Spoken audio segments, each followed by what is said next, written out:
Now, this is Sumiko Saulson, and I'm going to be reading from Death Omen, which is part of the Moon Cried Blood series today.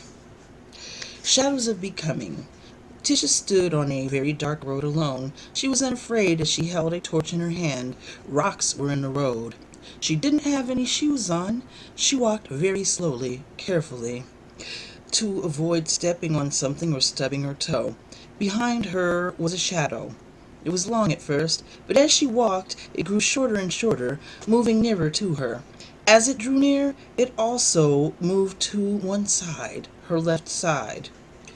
"You can't stop what's coming," the shadow told her. "I am with you now, but soon I will be before you, and you will be behind. No one can stop time." Tisha turned sideways to face the shadow, expecting it to move as she did, but it did not. Instead, it stood still. She felt a chill overcome her. "Why do you stand still when you should move?" she asked the shadow. "Look behind you," the shadow warned. Tisha looked over her shoulder without turning around. Behind her, at her heels, were two more shadows. She turned to face them, but when she turned, they moved again. No matter which way she faced, they were behind.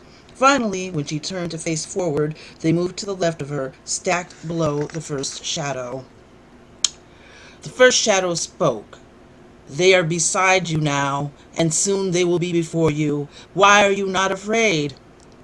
"I can see that they're only shadows," she told it, and smiled. A sudden gust came out of nowhere and extinguished her torch. "I can't see!" screamed Tisha, now very afraid. "You can see," the voice of the first shadow said. "You have been distracted by what is below. Now look and see what is above."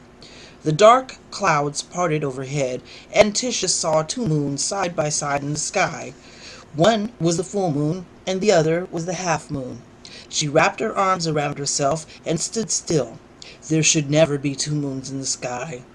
"Where am I, and that there are two moons?" she asked the shadow, now visible again, but she didn't see the other two. "You are where you always are," the shadow said. "It is you who stand still. You are the one who sees what others cannot. Stay where you are and observe, for only you may, Letitia, Luna of the Becoming."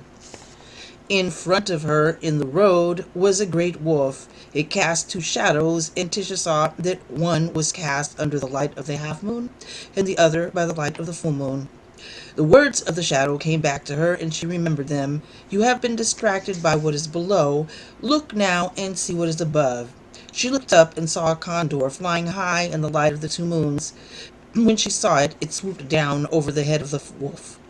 The wolf reared up and attacked the bird. It swatted it with its paw, and the bird was injured. Again the condor swooped low, but this time it stayed out of the wolf's reach. As it drew close to the ground, it cast a shadow, and while the wolf could not reach the condor, the shadow of the wolf chased the shadow of the condor and captured it with powerful, unyielding jaws. Stricken, the condor plummeted and fell to the ground dead. Above her, the two moons drew closer as the wolf ran towards the condor. Finally, Tisha ran towards the wolf and the condor. Without thinking, she bent to the ground and picked up the fallen condor. Then she turned around to face the wolf.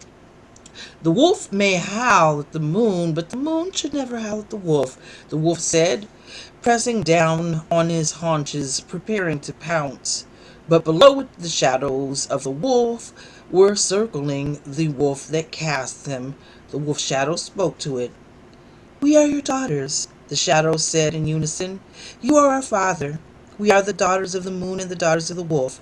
And the daughter of a wolf may howl at the wolf. She may howl."